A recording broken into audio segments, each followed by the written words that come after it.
Rancak suku pertama 2023. 5.23 mampu capai janji niaga sehingga 18 bilion ringgit.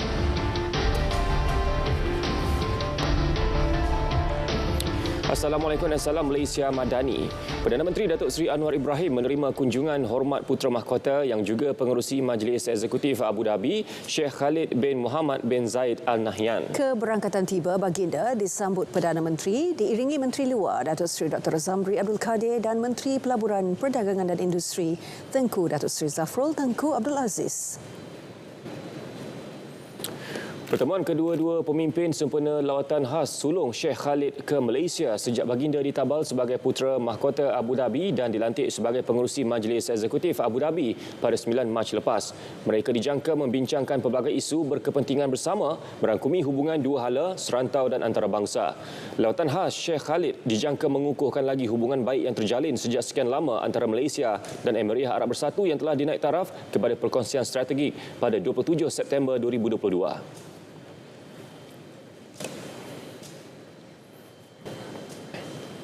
Perdana Menteri memaklumkan 3 pembaharuan tambahan melibatkan Pelan Induk Perindustrian Baharu 2023, kajian separuh penggal rancangan Malaysia ke-12 dan Belanjawan 2024 bakal diperincikan lagi tahun ini. Ia bakal memacu ekonomi negara serta kesejahteraan rakyat. Akhirnya, Pelan Induk Perindustrian Baru 2030 akan diumumkan pada bulan Ogos. Kajian separuh penggal akhir September tertakluk kepada keputusan Yang di-Pertua untuk mempercepatkan jadual kerana ada perdebatan penting rancangan Malaysia ke-12 iaitu kajian separuh penggal dan juga belanjawan. Kalau ini dipersetujui, maka kita boleh bentangkan pada akhir September dan belanjawan Oktober. Dalam pada itu, Perdana Menteri menyangkal dakwaan kononnya dasar ekonomi di bawah kerajaan perpaduan celaru. Tegasnya, dasar ekonomi yang jelas dan meyakinkan telah menarik pelaburan ke dalam pelbagai sektor ekonomi yang lebih rancak pada suku pertama 2023. Kalau dasar kita celaru, pertumbuhan tidak akan dapat mengatasi Indonesia, Vietnam dan China. Kalau dasarnya celaru, tidak mungkin pelaburan datang.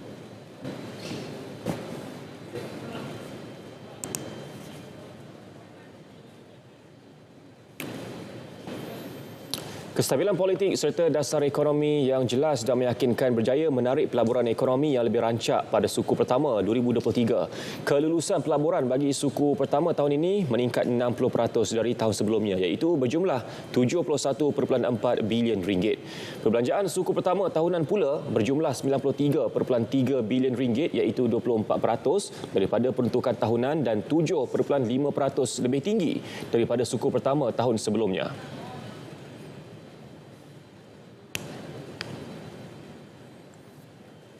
Ekonomi Malaysia mencatat pertumbuhan 5.6% pada suku pertama.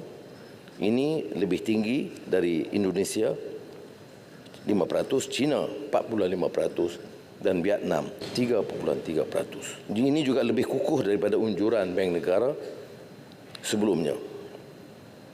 Kadar pengangguran juga menurun ketimbang suku keempat tahun lalu. Kerana beberapa langkah tata kelola yang telah janjikan, termasuk wewenang yang lebih luas pada badan penguatkuasaan, termasuk LHDN, SPRM. Majlis Pekerjaan Negara NEC fokus kepada 3 komponen utama iaitu penciptaan pekerjaan, program penempatan, latihan dan peningkatan kemahiran serta menangani isu struktural pasaran buruh. Timbalan Perdana Menteri Datuk Seri Fadilah Yusof berkata turut dikenal pasti 49 inisiatif berkaitan pekerjaan di bawah Belanjawan 2023 untuk dilaksana 63 agensi. 12 daripada 32 fokus inisiatif yang digariskan di bawah Pelan Penciptaan Pekerjaan Nasional juga akan mula dilaksana. Kerajaan Perpaduan yakin momentum memperkasa ekonomi negara, meningkatkan penciptaan peluang pekerjaan serta mengurangkan kadar pengangguran dapat diteruskan menerusi strategi digariskan NEC. Datuk Seri Fadilah yang juga Menteri Perdagangan dan Komoditi berkata, NEC juga bersetuju dengan sasaran 119,964 penciptaan pekerjaan yang akan direalisasi melalui pelaburan langsung asing dan domestik bagi tahun ini. Pameran Antarabangsa Maritim dan Aero Angkasa Langkawi 523 dijangka memuktamadkan janji niaga bernilai 18 bilion ringgit. Menteri Pertahanan Datuk Seri Muhammad Hassan berkata ia merangkumi nilai kontrak 10 bilion ringgit bagi sektor pertahanan manakala 8 bilion ringgit sektor komersial. Bagi Kementerian Pertahanan, nilai berkenaan hasil memorandum persefahaman MOU surat setuju terima dan surat niat antara Kementerian Pertahanan dengan syarikat berkaitan.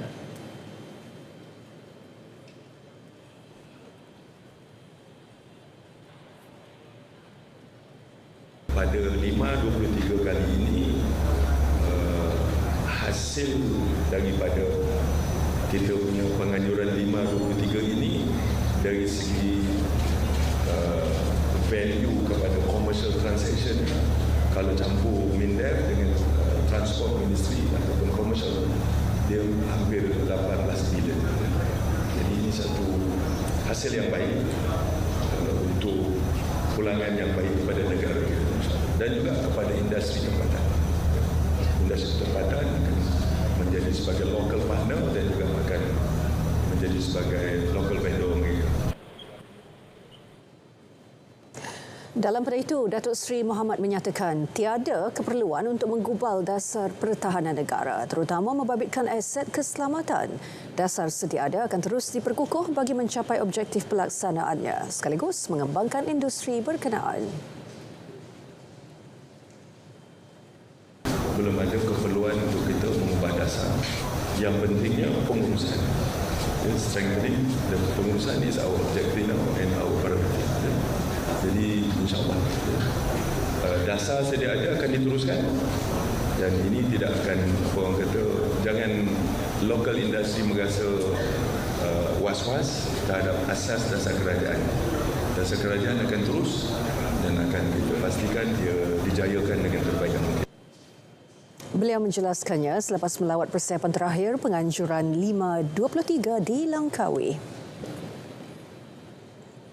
Kementerian Perdagangan Dalam Negeri dan Kos Sara Hidup KPDN menerima aduan mengenai kekurangan bekalan gula melibatkan beberapa lokasi di Kedah sejak semalam berpunca kelewatan penghantaran bekalan kepada peruncit.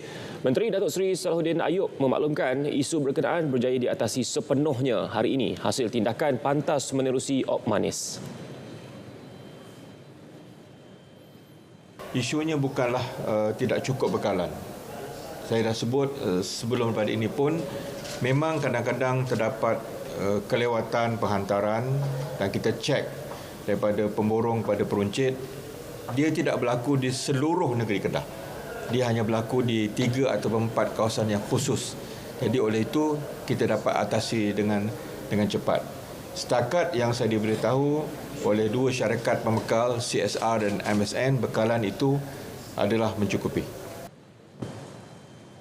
Beliau turut memberi jaminan bekalan gula menjelang sambutan Aidiladha pada hujung bulan depan mencukupi. KPDN juga bakal mengumumkan pelan jangka panjang bagi mengatasi masalah tersebut Khamis ini.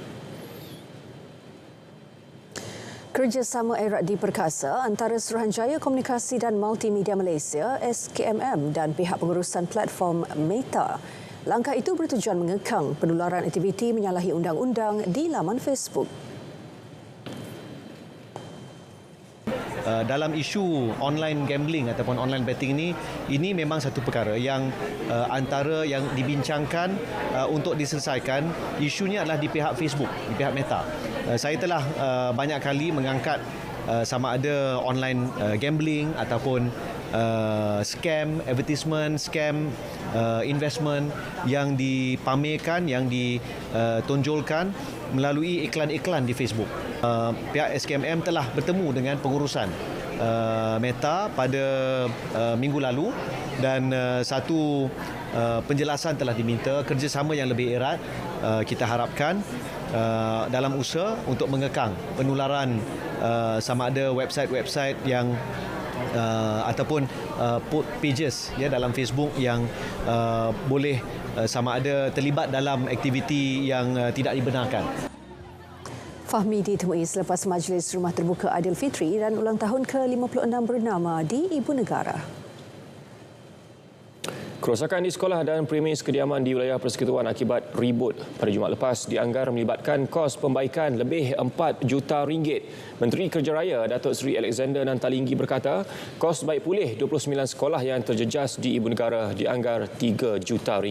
Beliau menjelaskan kerja pembaikan sekolah terlibat akan dilaksana secepat mungkin menggunakan peruntukan Kementerian Pendidikan.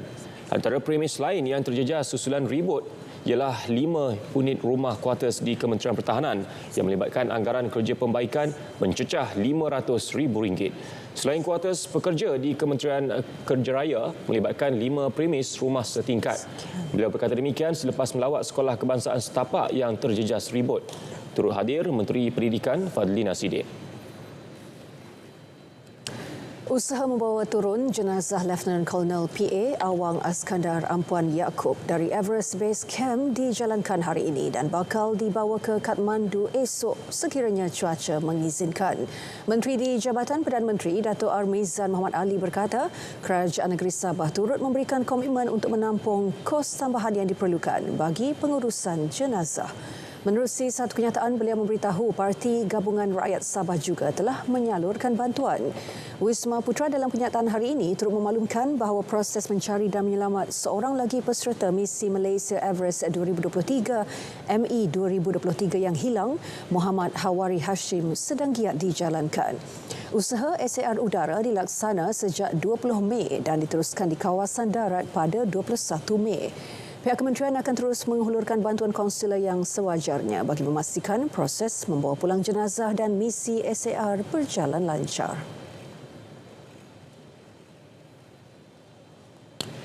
Sementara itu, Yang di-Pertuan Agong Al-Sultan Abdullah Riayatuddin Al-Mustafa Billah Shah dan Raja Permaisuri Agong Tunku Azizah Aminah Maimunah Iskandariah menzahirkan ucapan takziah kepada keluarga Lieutenant Colonel PA Awang Askandar Ampuan Yaakob. Menerusi hantaran di laman Facebook Istana Negara, Seri Paduka Baginda Berdua turut menzahirkan ucapan takziah kepada seluruh keluarga pendaki Malaysia Everest 2023 ME 2023. Seri Paduka Baginda Berdua berdukacita dan menzahirkan harapan agar seluruh keluarga Allahyarham sabar dan tabah menghadapi dugaan ini. Al-Sultan Abdullah dan Tunku Azizah turut mendoakan semoga seorang lagi pendaki ME 2023 iaitu Muhammad Hawari Hashim dapat ditemui dan diselamatkan dengan segera.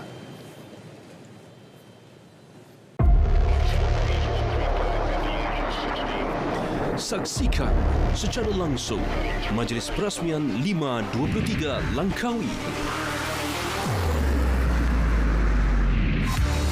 Selasa 23 Mei 2023, 9.15 pagi. Dan Majlis Penutup 523 Langkawi, Sabtu 27 Mei 2023, 12.30 hari. Bertempat di Pusat Pameran Antarabangsa Mahsuri Langkawi. Hanya di TV1, saluran berita RTM dan rtmclick.rtm.gov.my.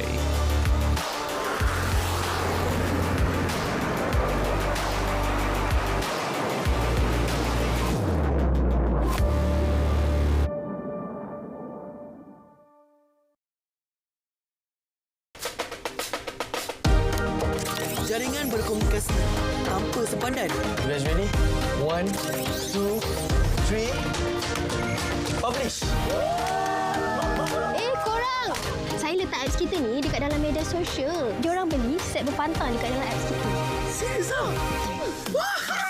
Marilah sama-sama kita kan yang bijak berkesan literasi digital. Bertemu kembali. Syarikat penerbangan tempatan digalak menggunakan bahan api penerbangan mampan SAF sebagai menyokong usaha ke arah ekonomi rendah karbon. Menteri Pengangkutan Anthony Locke berkata langkah berkenaan sekaligus memenuhi komitmen di bawah skim pengimbangan dan pengurangan karbon untuk fasa mandatory penerbangan antarabangsa Corsia. Industri penerbangan merupakan antara industri yang paling banyak mengeluarkan gas emission.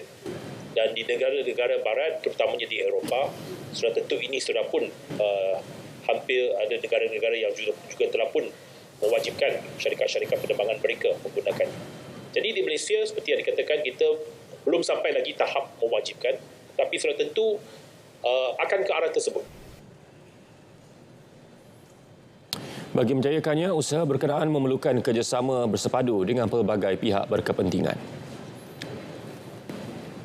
Lembaga Pembangunan Pelaburan Malaysia, MAIDA, akan diperkasa sebagai agensi penggalakan pelaburan utama negara. Ia sebagai sebahagian daripada usaha kerajaan untuk menyusun semula ekosistem agensi penggalakan pelaburan negara.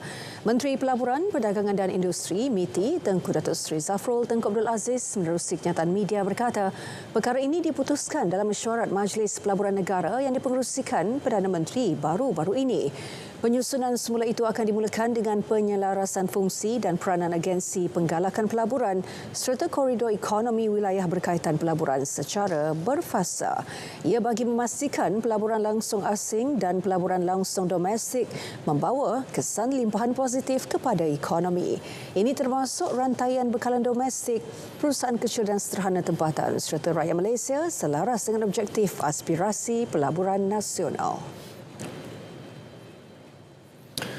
Model Dwi rangkaian mengambil kira kemampanan ekosistem industri telekomunikasi di Malaysia sekaligus menamatkan unsur monopoli yang sering dikaitkan dengan Digital Nasional Berhad DNB. NTTA meneruskan pelaksanaan rangkaian 5G oleh DNB melangkaui 80% liputan 5G di kawasan berpenduduk.